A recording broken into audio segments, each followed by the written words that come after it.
Խնդրեմ, պարոն Մարյան։ Երևի սկզբում ներկայացնեք հայտարարությունը, Հա, հետո ձեր հանձնենք թույլտվությամբ նախ ներողություն եմ խնդրում բոլոր լրագրողներից, ովքեր վերջին մեկ ամսվա ընթացքում հարցազրույց էին ուզում, իսկ ես տարբեր պատճառներով մերժում էի, իրականում պատճառը հետևյալն է, որ աշխատանք էր իրականացվում, ինչը այսօր ամփոփելով փորձեմ ներկայացնել եւ այս հայտարարությունը կարճ համառոտ ընթերցելուց հետո, ներկայացնելուց հետո եւ այս ասուլիսից հետո նույն հայտարարությունը հանցագործության մասին հաղորդման տեսքով ներկայացվելու է ազգային անվտանգության ծառայություն։ Ինչպես գիտեք, մոտ մեկ ամիս առաջ ես հայտարարել էի, որ գոյություն ունի իրավական ճանապարհ Սորոսի գրասենյակի գործունեությունը Հայաստանում կասեցնելու եւ այդ հիմնադրամի գործունեությունը լուծարման տանելու վերաբերյալ։ Հա, ոչ միայն դուք գիտեք, որ վերջին առնվազն 1 տարում բավական լուրջ դժգոհություններ կա այսպես կոչված ճակերտավոր բարեգործական գործունեության հետ կապված Սորոսի գրասենյակի, սակայն դրանք հիմնականում արտահայտվում են ցույցերի, բողոքների տեսքով։ Իսկ սա ըստ էության առաջին իրավական գործընթացն է, որի ընթացքի մասին պարբերաբար ձեզ տեղյակ կպահեմ։ Ուրեմն ինչու՞մն է խնդիրը։ Հայաստանի Հանրապետությունում ապրում է մի մարդ, ազգությամբ եզդի, պարոն Մուրազի, ձեր համար էլ անակնկալ հիմա կլինի մի փոքր, դուք ինձ ճանաչելով գիտեք իմ վերաբերմունքը եզդիների նկատմամբ, ես գտնում եմ, որ եղբայրական եզդի ազգը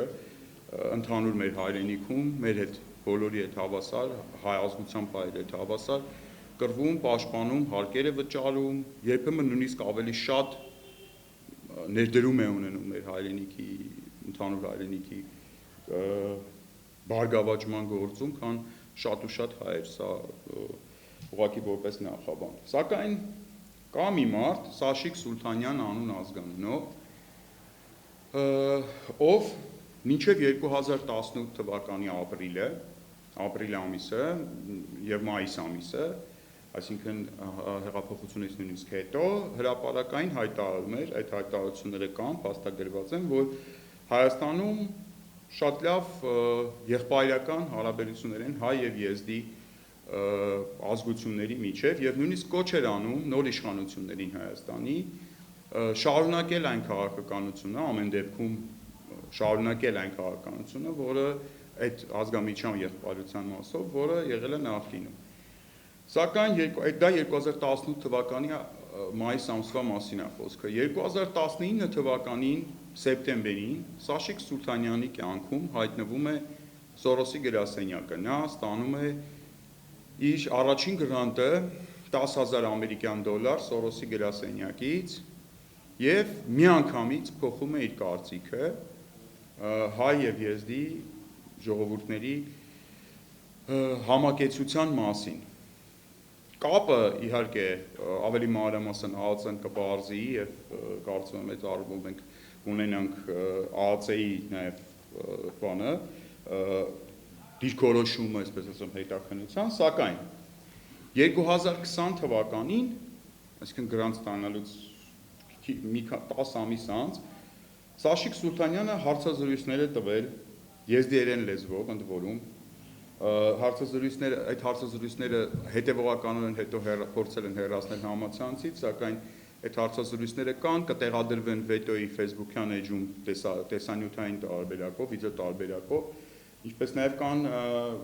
դիսկով այստեղ կան, ցանկացողներին կարող են տրամադրել լրագրողներին։ 2020 թվականին հունիսին Սաշիկ Սուլթանյանը հարցազրույց է տվել Եզդի-News.com կայքին, Իրաքում գործող, որտեղ հայտարարել է հետևյալը. սրանք բառացի մեջբերումներ են։ Եզդիների իրավունքները Հայաստանում պաշտպանված չեն։ Հայաստանը չի կատարում իր ստանձնած միջազգային պարտավորությունները ազգային փոքրամասնությունների, այդ թվում եզդիների իրավունքների պաշտպանության հարցում։ Հայաստանում չի դասավանդվում եզդիերեն լեզուն, Եզդիերեն լեզուն Հայաստանում չունի առաջընթաց, միայն հետընթաց է ապրում, եզդիները Հայաստանում կորցնում են իրենց մշակույթը։ Այս կետերի, այս վերջին երկու կետի մասին ասեմ, որ աշխարհում կա ընդամենը մի երկիր, որտեղ եզդիերեն լեզու է դասավանդվում եւ դասագրքեր են տպագրվում, կրկնում եմ, աշխարհում կա միայն մի երկիր, որտեղ դասավանդվում է եզդիերեն լեզու եւ եզդիերեն դասագրքեր են տպագրվում։ Այդ երկիրը պրոգրեսիվ արևմտյան Եվրոպայում չի գտնվում, այդ երկիրը Հայաստանի Հանրապետությունն է։ Սա ուզում եմ ուղղակի որպեսզի հասկանաք ստի եւ կեղծիքի չափաբաժինը։ Արկա է խտրական վերաբերմունք եզդիների նկատմամբ, եզդիներն ունեզրկվում են ազգային պատկանելության պատճառով, ասենք եզդիները ունեզրկվում են ազգային պատկանելության պատճառով, հայտարարում է Սաշիկ Սուլթանյանը։ Եզդիները վստահ չեն Հայաստանում իրենց վաղվա օրվա համար։ Հայ օլիգարխները, սա ինչպես գիտեք, օլիգարխ Ջորջ Սորոսի սիրած բառն է, օլիգարխը, օգտվելով պետության հովանավորչությունից, եզդիներին զրկում են իրենց հողամասերից, արկա է առնվազն 30-40 դեպք, ընդ որում լրագրողը ճշտող հարց է տալիս, ասում է, գոնե մեկ տենց դեպք կարող եք ասել կոնկրետ, պարոն Սուլթանյանը այդպես էլ չի կարողանում որևէ նման դեպք ասել, ուղղակի ասում է շատ են նման դեպքերը։ Եվ հիմա շատ կարևոր կետ եմ ուզում ասել, շատ կարևոր կետ։ 1988 թվականների ընթացքում Հայաստանում եղել է շովինիստական շարժում, որի պահանջն է եղել, որ Հայաստանում բնակվեն միայն հայերը, եզդիներին գնդակահարել են եւ վռնդել իրենց տներից։ Խոսքը գնում է Ղարաբաղյան շարժման մասին։ Այսինքն ըստ պարոն Սաշիկ Սուլթանյանի Սորոսի հետ հանդիպելուց հետո եւ Սորոսից գումար վերցնելուց հետո 1988 թվականի Ղարաբաղյան շարժումը շովինիստական շարժում էր, որի պահանջն էր, որ Հայաստանում բնակվեն միայն հայերը եւ պարոն Մուրազի եզդիներին գնդակահարել ենք մենք հայերով եւ վռնդել ենք իրենց տներից 1988 թվականի շարժումը ըստ էության Արցախյան շարժումը չէր, սա շովինիստական շարժում էր ըստ կրկնում եմ Սորոսական Սաշիկ Սուլթանյանի Եզդիներն իրենց ապագան Հայաստանում չեն տեսնում սրանք բառացի մեջբերումներ են այդ հարցազրույցից Եզդիների մեջ արկա է վախ Հայաստանում իրենց ապագայի վերաբերյալ։ Եզդիները գնում են Ռուսաստան, որտեղ տնտեսապես ավելի վատ են ապրում, քան Հայաստանում, սակայն հետ չեն վերադառնում։ Հայերի եւ եզդիների համատեղ բնակության գյուղերում փաստացի արգելված է, որ գյուղապետը եզդի լինի։ Եզդիներին Ֆերիկ գյուղում արգելված է խոսել իրենց խնդիրների մասին։ Սա խոսքը գնում է Այսպես ասած նոր Հայաստանի մասին, այսինքն այն որ ասում են ինչի Սերժի ժամանակ չեք խոսում, դրա մասին չի խոսքը գնում։ Այսինքն հիմա այս պահին պարոն Մուրազի եզդիներին արգելված է խոսել իրենց խնդիրների մասին։ Եզդի երիտասարդներին ամուսնանալուց հետո հանում են Հայաստանից, ծնողները պատի ունեն, որպեսզի նրանք չտեսնեն իրենց ավագ սերնդի ապրած տառապանքներն ու տանջանքները։ Եզդիները Հայաստանը երբեք չեն համարում իրենց երկիրը։ Եզդիներին փաստացի արգելված է աշխատել Հայաստանի պետական համակարգում, պարոն Մուրազի։ Եզդիաբնակ Թլիկ գյուղում չկա խմելու ջուր այն պատճառով, որ բնակիչները եզդի են։ Հայաստանում դիտավորյալ կերպով չի բարելավում եզդիների տնտեսական կյանքը, որպեսզի նրանք ստիպված արտագաղթեն։ Տնտեսական իմաստով եզդիների եւ հայերի գյուղերը հավասար չեն։ Հայկական գյուղերում վիճակը շատ ավելի լավ է։ Հայերը, այսինքն մենք, եզդիներին ասում են, որ նրանք իրավունք չունեն հող ունենալ Հայաստանում։ Եզդիներին թույլ չեն տալիս մուտք գործել իրենց սեփական հողամասերը։ Հայաստանում 50 տարի հետո եզդիներ չեն մնալու, բոլորը հեռանում են։ Հայաստանում չկա եզդիական մշակութային կենտրոն, առկա է մեկ տաճար, որը չի գործում։ Իրաքի եզդիները տեղյակ չեն, թե Հայաստանում եզդիներն ինչ տանջանքներ են տեսնում եւ այլն։ Հիմա այս երկար այս ամեն ինչը որպեսզի շատ չթվարկեմ, ես կրկնում եմ, սա հանձնելու եմ ի թիվս այլ փաստերի, նաև Սաշիկ Սուլթանյանի վերցրած գրանտի փաստերն են։ Սաշիկ Սուլթանյանի նախկին կարծիքն է նույն հարցի կապակցությամբ մինչև Սորոսից գրանտ ստանալը, որտեղ նա փառաբանում է հայ եւ եզդի բարեկամությունը Հայաստանում եւ կրկնում եմ կոչ է անում նոր իշխանություններին անպայման շարունակել այդ առումով նախկին քաղաքականությունը։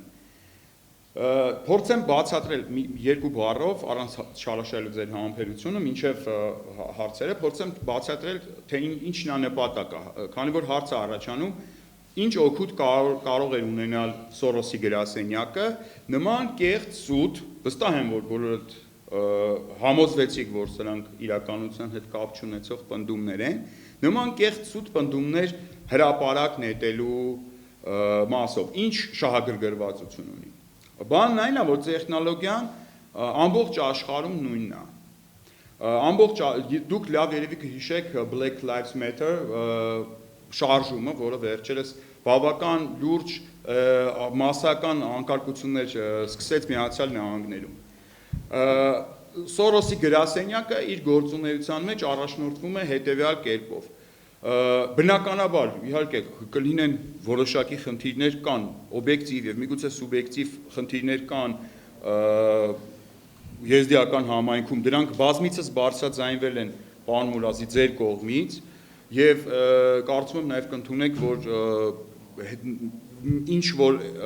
օրինակ իմ որպես նախկինում պաշտոնյա իմ ուժերից կախված է եղել, փորձել եմ ինչ որ լուծումներ տալ, այսինքն կոնկրետ չի եղել համատարած, այսպես ասեմ, տարերային բնույթ նման իրավիճակի, ինչը փորձում է ներկայացվել։ Սորոսի գրասենյակի քաղաքականությունը հետևյալն է։ Նրանք վերցնում են մի հատ փոքրիկ լոկալ խնդիր, փորձում են աճեցնել, ուռճեցնել այդ խնդիրը, հասցնել մի հատ ինչ-որ վիճակի եւ ասենք 1 տարի, 2 տարի անց այս խնդրի շուրջ փորձելու են կրկնում եմ, եւ սա է ազգային անվտանգություն ծառայություն դիմելու մեր հիմնական շարժառիթը, փորձելու են հայ եւ եզդի ժողովուրդների մեջ թշնամանք հրահրել, երկու ազգերի մեջ հասցնել թշնամությունը այն աստիճանի, որ դա դառնա ատելություն, դա արտացոլվի արդեն փողոցներում, այդ ատելությունը լինեն փոխադարձ հաշվեհարդարներ, ու այդ ժամանակ արդեն շատ ուշ կլինի ճշտելու, թե ինչից սկսվեց այս ամեն ինչը։ Այսպես ասած, մի կաթիլ մեղր այդ տրամաբանությամբ, բայց գրանտավորված մի կաթիլ մեղր, հա, ոչինչից մեծ աղմուկ։ Իսկ այն, որ Ջորջ Սորոսի գործունեությունը ամբողջ աշխարհում վերածվում է ինչ-որ փուլում արյունահեղության, փողոցային բախումների, քաղաքացիական եւ ոչ միայն քաղաքացիական պատերազմների, եղբայրասպանության եւ այլն, դա կարծում արդեն ապացուցելու կարիք չկա։ Այն, որ Ջորջ Սորոսը ֆինանսավորում է մարդասպանների, գրանտեր է տրամադրում մարդասպանության քարոզի, փառաբանման, հանցագործներին լավ լույսի տակ ներկայացնելու, նորմալ քաղաքացիներին փնովելու եւ նորմալ քաղաքացիների կյանքում ինչ-որ խնդիրներ առաջացնելու համար, այն որ Սորոսի գրասենյակի շահառուները նույնիսկ անձամբ բռնությանը մասնակցելուց եւ բռնությունը կազմակերպելուց չեն խուսափում, սա կարծում եմ այլևս ապացուցման կարիք համենայն դեպս Հայաստանի Հանրապետությունում չունի։ Մեր պահանջն է լինելու ազգային անվտանգության ծառայությունից ճշտել Սաշիկ Սուլտանյանի Սորոսի գրասենյակի կողմից ստացած գրանտի իրական նպատակները։ Այդ հիմքի վրա մենք գնալու ենք հիմնադրամների մասին օրենքի, եթե չեմ սխալվում, 34-րդ հոդվածն է, հիմնադրամների լուծարման բաժինն է, 4-րդ կետը, եթե հիմնադրամի գործունեությունը վնասում է հանրային առողջությանը, ազգամիջյան թշնամանք է հրահարում եւ այլ նման բացասական ներգործություն է ունենում հանրության վրա, այդ հիմնադրամը ենթակա է լուծարման օրենքի ուժով։ Այսինքն մենք գնալու ենք դեպի իրավական լուծարման։ Վերջում ուղղակի որպես վերջաբան, սա էլ ասեմ ու անցնենք արդեն հարցերին։ Երևի կմտածեք, որ ես շատ միամիտ եմ, որ ենթադրում եմ, որ իշխանությունները, որոնց խոշոր փայատերից մեկը Սորոսի հիմնադրամն է, այս իշխանության ներսում, կգնան իրենց մեջ տղամարդկություն, իրենց մեջ ուժ, իրենց մեջ ինքնիշխանության զգացում կգտնեն եւ կգնան օրենքի ուժով Սորոսի գրասենյակի լուծարման։ Կապրենք կտեսնենք։ Համենայն դեպս օրինական գործընթացը այս առումով այս պայից սկսած ես համարում եմ սկսված։ Շնորհակալություն։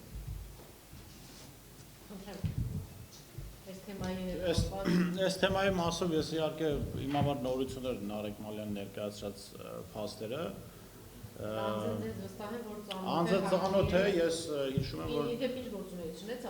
հիշում եմ, որ սրանից ամիսներ առաջ կային հայ ընկերներ, ովքեր այս գրանտի հետ կապված նաև ինձ էին նշել վրան, որ եզդի համայնքում այսպիսի մարդ կա, ես այսպես հրապարակային հայտարարել եմ, որ ինքը դժվար թե պետության դեմ որևէ գործողություն գնա, որտեղ միջև այդ իրեն ճանաչել եմ այդպես, մեկնաբանություններ չեմ անի, քանի որ ինչպես պարոն Մալյանն նշեց, այդ տեսանյութին ծանոթ չեմ, բայց վստահում եմ իհարկե այս հայտարարությունը, բայց ցանկանամ ինքս ում է տվել այդ հարցազրույցը պարոն Մալյանը։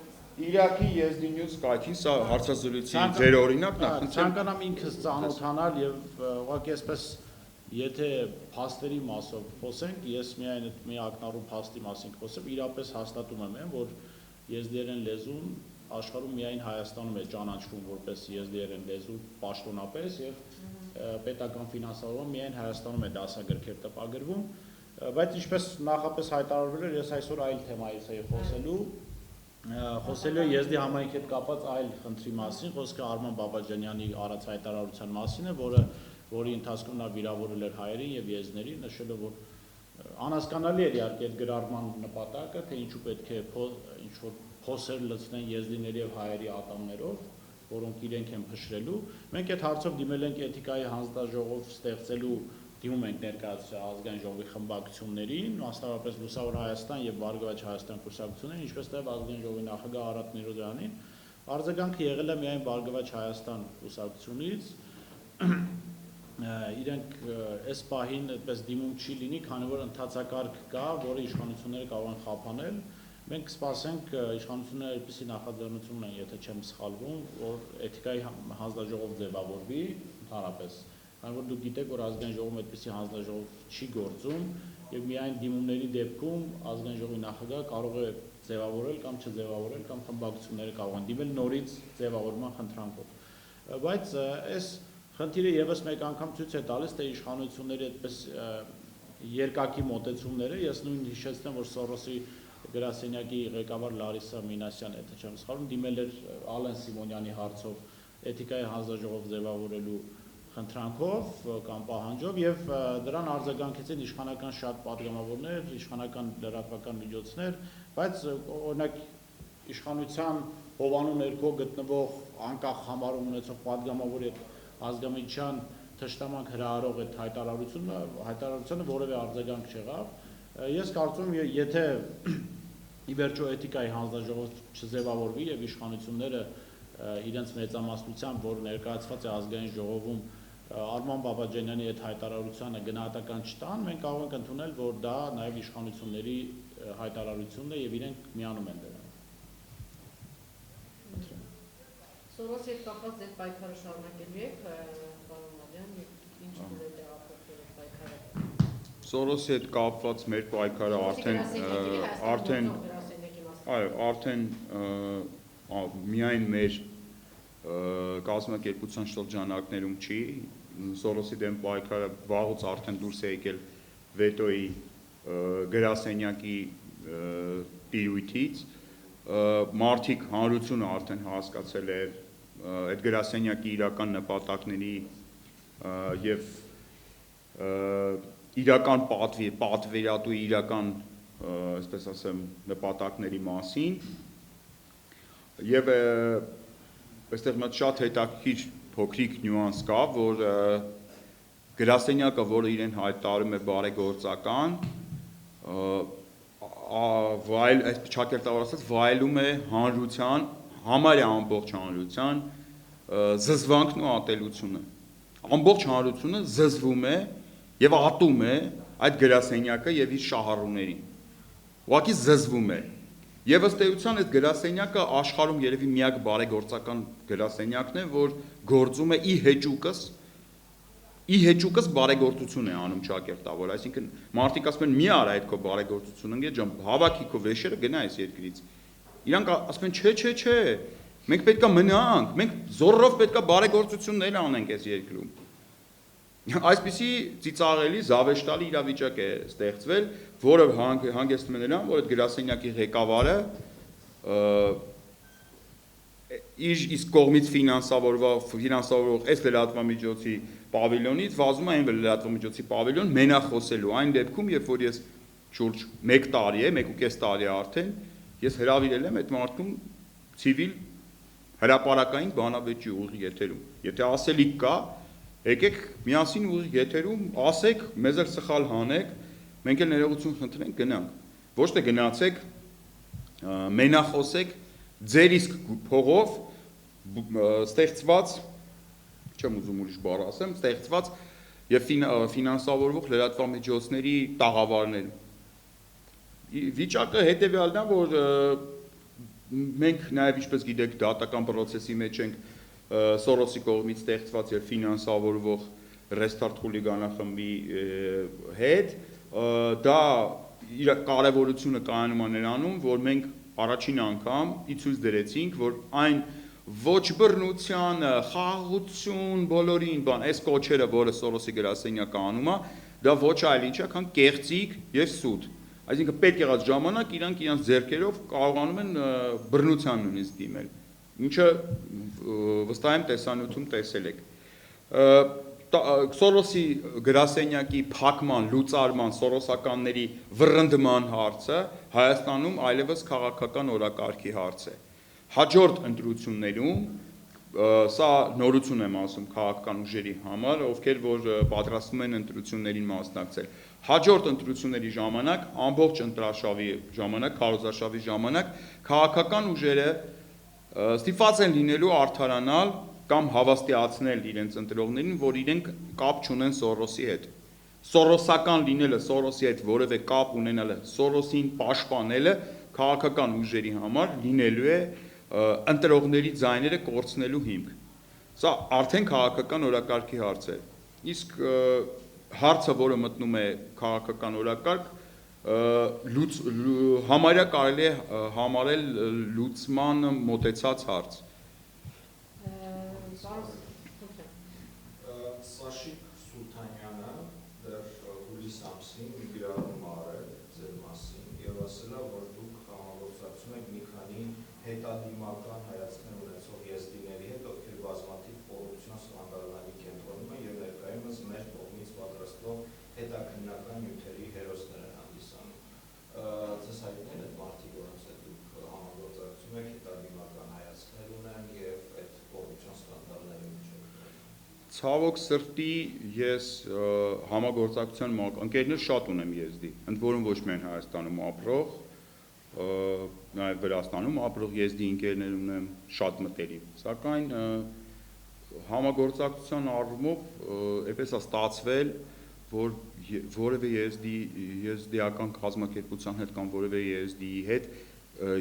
ուղղակի համագործակցություն այնպես է ստացվել, որ չկա։ Միգուցե լինի հետագայում ավելի լավ, բայց չկա ոչ հետադիմական, ոչ առաջադիմական, ոչ կոռուպցիոն, ոչ սուրբ, ոչ թավշյա, ոչ որևէ եզդիական կազմակերպության հետ այնպես է ստացվել, որ առայսօր որևէ համագործակցություն չկա, բայց կրկնում եմ, ես ունեմ եզդի ընկերներ, երևի եթե սկսեմ հաշվել, իրանք ավելի շատ են, քան ընկերներ որպես, քան հայ ընկերներս իսկական։ Ունեմ ընկերներ, որոնց հետ երկար, այսպես ճանապարհներ եմ անցել, ընդ որում Բորիսեևի գիտի ինչի մասին է խոսքը, այդ ճանապարհում իմ հայ ընկերները ինձ դավաճանել են, բայց եզդի ընկերներս մինչև վերջ իմ կողքին կանգնած են եղել։ Անձնական առումով ես չեմ տարբերում մարդկանց ազգությունների ընկերություն անելու առումով, բայց իմ ընկեր եզդիների մեջ մարդիկ կան, ովքեր ընդհանրապես քաղաքականությամբ չեն զբաղվում, այնպես որ համագործակցելու կամ հանրային գործունեությամբ չեն զբաղվում, համագործակցելու կամ չհամագործակցելու որևէ բան չկա։ Իմ ընկերների մեջ կա մարդ, ով որ Վրաստանից 80-ակը նույնը շովինիստական է, որ ասում էր Սաշիկ Սուլթանյանը, այդ տարիներին 88 թվականի տարիներին Վրաստանից Հայաստան գալուց Մարնևլի գնացքում պայթյունի հետևանքով մի եղբայրը մահացել էր, մյուս եղբայրն էլ հաշմանդամ է դարձել, հաշմանդամ տղան իմ ընկերն է եզդի Վրաստանում ապրող։ Այդ նույն տարիներին, որ երբ շովինիստ հայերը գնդակահարում էին ըստ Սաշիկ Սուլթանյանի եզդի, կոռումպացված մարդը, կապ չունի ինքը ազգությամբ ով է։ Եվ ըստ էության սա սորոսականների սիրած թեման է, հա։ Իրանք ունեն շեղող թեմաներ։ Շատ հետաքրքիր է, հա, երբ որ ինչ-որ հարց ես բարձրացնում, արագ միանգամից հայտնվում են մի քանի սորոսականներ, երբ որ իրանք ոչ մի բան չունեն ասելու, սկսում են կամ քեզ մեղադրել գոյություն չունեցող ինչ-որ կոռուպցիաների մեջ, եւ դու սկսում ես արդարանալ, ասել, որ դա տենց չի, սենց է եւ այլն, կամ քեզ մեղադրում են, որ դու ինչ-որ անցել ես մի հատ մարդու կողքով, որը կոռումպացված է, հնարավոր է, ու այդ ստերը, տիրաժավորվող ստերը, այդ կեղծ մեղադրանքները ուղղակի բանավեճը տեղափոխում են այլ հուն։ Ես շատ ընկերներ ունեմ, իմ ընկերների մեջ շատ հնարավոր է լինեն նաև կոռումպացված հայեր։ Ես ընկերներին ընտրելուց բան չեմ անում, չեմ անկետա լրացնել տալիս, թե իրանց քաղաքական, քաղաքացիական, հանրային եւ այլ դիրքորոշումներ, այո, հնարավոր է։ Համենայն դեպս սորոսական ընկերներ չունեմ, որովհետեւ նրանց բոլորին իմ կյանքից դուրս եմ մղել եւ այն ընկերներս, ովքեր որ դրանք առանձնապես շատ չէին, ովքեր որ շարունակեցին սորոսական թևին հարել, նրանք ինձանից ստանում են կրկնակի անգամ ավելի դաժան պատիժ, քան ոչ ընկերներս կարող են ստանում։ Եվ հաջորդակցի Բորիսին, պարոն Մալյանը կարծես թե մի քանի անգամ այս մասին գրառումներ արել Սաշիկ Սուլթանյանի մասին, դա վերաբերում կա եւ շատ են արդյոք հետեւորդներս Տեսեք, համայնքում եղել է, որ մարդիկ ինձ զանգահարել են, փորձել են հասկանալ ինչ եղել, բայց քան որ ես ինքս այդ հարցազրույցը չեմ տեսել, ես չէի կարող մարդկանց ինչ-որ բան ուղղորդել, ասել, սա ճիշտ է կամ սա սխալ է։ Ես ենթադրում եմ եւ սպասում եմ, որ ինչ-որ օր Նարեկ Մալյանը պետք է հրապարակի այն տեսանյութը, այն հարցազրույցը, ինչի մասին խոսել է, եւ կարծում եմ իմ կարծիքը սա է, որ երբ որ լինի այդ հրապարակումը, միանշանակ եթե համայնքի համար անընդունելի բաներ են, իսկ այն ինչ որ ասվեց միանշանակ անընդունելի է, արձագանք էլ կլինի, որովհետեւ գոնե ինձ զանգահարած մարդիկ հետաքրքրում են, թե արդյոք ինչ նպատակով է սա արվում, կային մարդիկ, ովքեր փորձում էին հասկանալ արդյոք այդ գրասենյակը Ադրբեջանի հետ որևէ կապ ունի, խոսքը Սորոսի գրասենյակի մասին է, ես իրենց ուղղորդել եմ, որպեսզի սպասեն, որ երբ որ լինի հարցազրույցը, տեղեկատվություն իրենք ստանան, բնականաբար ակտիվ մարդիկ, որոնք համայնքի խնդիրներով են զբաղվում, անհանգստացած են, որովհետև ցանկացած դեպքում եթե հաստատվում է այդ հարցազրույցով այս տեղեկությունները, ապա դուք պատկերացրեք 3 միլիոնանոց երկրում կարող են լինել ոչ adekvat մարդիկ, որոնք սա անցալեն որպես թշնամանք հայերի նկատմամբ եւ կարող են իրենց ոչ adekvat դրսևորել, խնդիր կարող է լինել եզների համար, չնայած չեմ կարծում, որ մեծ խնդիր կարող է դառնալ, ի վերջո մենք ապրում ենք Հայաստանում, ես տարբեր անգամներ խոսել եմ Հայաստանում առկա խնդիրների մասին, եզդի համայնքի վերաբերյալ, բայց դրանք երբեք չեն եղել այնպես, որ ասենք, չգիտեմ, մեզ ոչնչացնելու նպատակ են ունեցել, օրինակ տարբեր անգամներ ես խոսել եմ հայոց եկեղեցու դասավանդման մասին, բայց ոչ թե այն նպատակով, որ օրինակ դա դպրոցից պետք է դուրս գա, այլ դա պետք է հնարավորություն տրվի, որ մեր երեխաները օրինակ կրոնական մասը դրա չանցնեն։ Կամ եղել են մասնավոր դեպքեր, ես օրինակ Նարեկ Մալյանը խոսեց իր պաշտոնավարման ժամկետից, ես հիշում եմ օրինակ Գառնիում եզդի անաստապահները խնդիր ունեին եւ այդ ժամանակ մենք դիմեցինք ոստիկանապետ Վլադիմիր Գասպարյանին 20 տարի շարունակ այդ եղած խնդիրը, որ միջանձնային խնդիր էր, բայց կարող էր այդպիսի ազգամիջյան երանգավորում ստանալ։ Ես եթե չեմ սխալվում, մոտ կես ժամում այդ խնդիրը լուծվեց, ու այդ մարդիկ ովքեր խնդիրներ էին ստեղծում եզդի անասնապահների համար, իրենք իրենց պատասխանը ստացան, եւ այս իմաստով կարող եմ ասել, որ եւ նախկինում եւ հիմա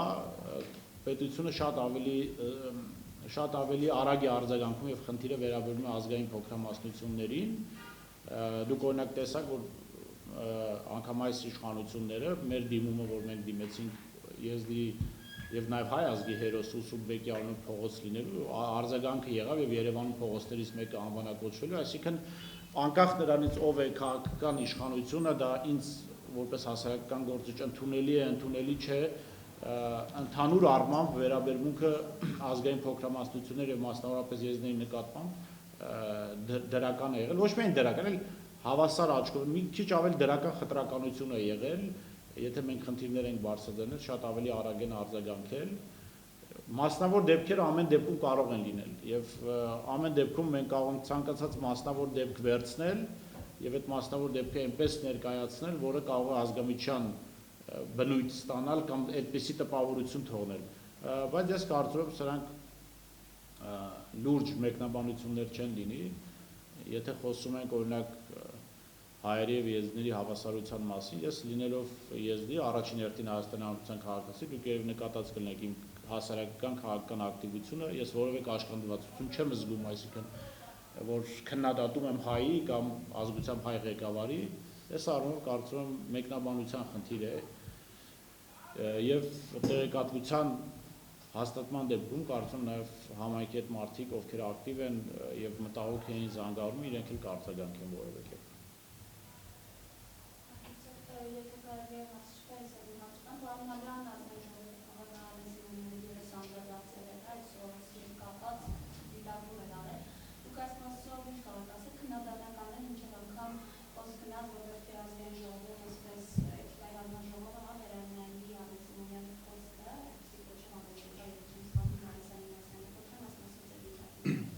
Ալեն Սիմոնյանը ստում է, երբ որ հայտարարում է Սորոսի հերում շուննա, որ Հայաստանում թե կամք թելադրի։ Ես հիմա ձեզ այստեղ ներկայացրեցի կոնկրետ խնդիր, որ ազգային անվտանգության խնդիրն է, վաղվա արյունահեղությունը կանխելու խնդիրն է։ Նորմալ պետությունում միանգամից ազգային անվտանգությունը կհավաքեր այդ գրասենյակի ժողովրդին, կտաներ իր մոտ, կհարցաքններ, կհաներ գրանտերը կստուգեր եւ այլ, մի հատ էլ ինձ վերջում կպարգևատրեր, որ ես իմ բանուգործը թողած զբաղված եմ ազգային անվտանգության նման հարցեր բարձրացնելով։ Դա նորմալ պետությունում։ Մեր պետությունում այս ամեն ինչը կփորձեն վարչապետի բարձր հովանու ներքո, Ալեն Սիմոնյանի ներկայացրած իշխանության ներքո, հովանու ներքո, այս ամեն ինչը կտանեն կոծկման։ Տրաֆարետային հայտարարություններ Սորոսը ում շուննանա, ում ինչնա եւ այլն, դրանք կեղծ հայտարարություններ են։ Այդ կռիվը Սորոս եւ Ալեն Սիմոնյան, ինքը կեղծ կռիվ է, ինքը գոյություն չունեցող պայքար է։ Ընդ որում պայքարը ինչի շուրջ, պայքարը արտահայտվելու ձևի շուրջ։ Ես վստահ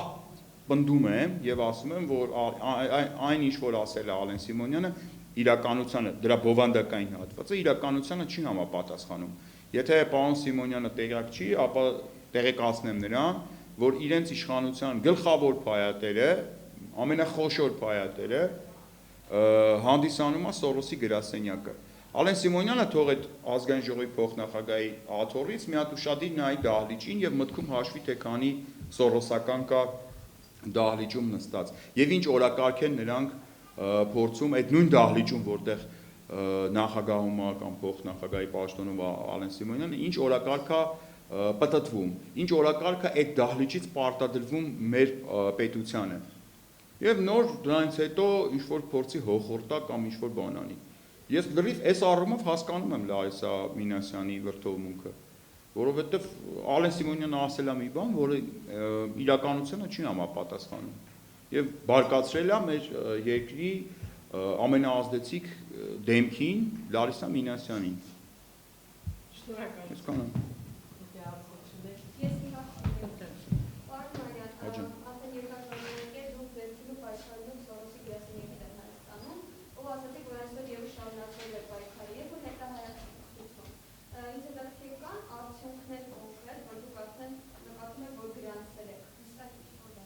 Գլխավոր արդյունքը դեռ առջևում է, գլխավոր արդյունքը, որ մեր վետոյի թիմը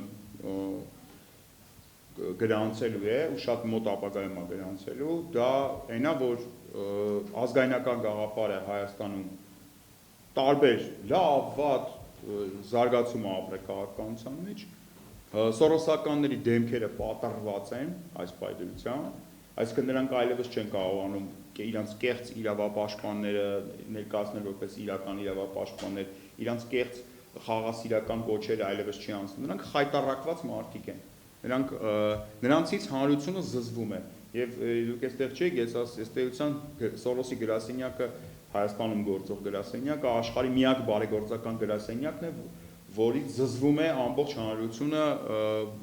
որի շրջանում նա բարեգործություն անում, այսպես ասեմ, բռնի բարեգործություն անում, այ այստեղ համար բռնաբարություն բառի այսպես ստուգաբանությունը ավելի պարզ է դառնում, էլի, բռնի բարեգործություն անում Սորոսի գրասենյակը, մենք չենք ուզում, ոչ մեկ չի ուզում, եկեք մոտ հարցում կազմակերպենք, բոլորը զզվում են Սորոսի գրասենյակի գործունեությունից, ընդ որում նաև կախված նրանց ինչքան են խորությամբ են հասկանում դրա տված վնասները, սակայն բոլորը միամուռ կերպով զզվում են, բայց Սորոսի գրասենյակը համառորեն շարունակում է բարեգործություն անել Հայաստանում, հասկանում, շնորհակալություն։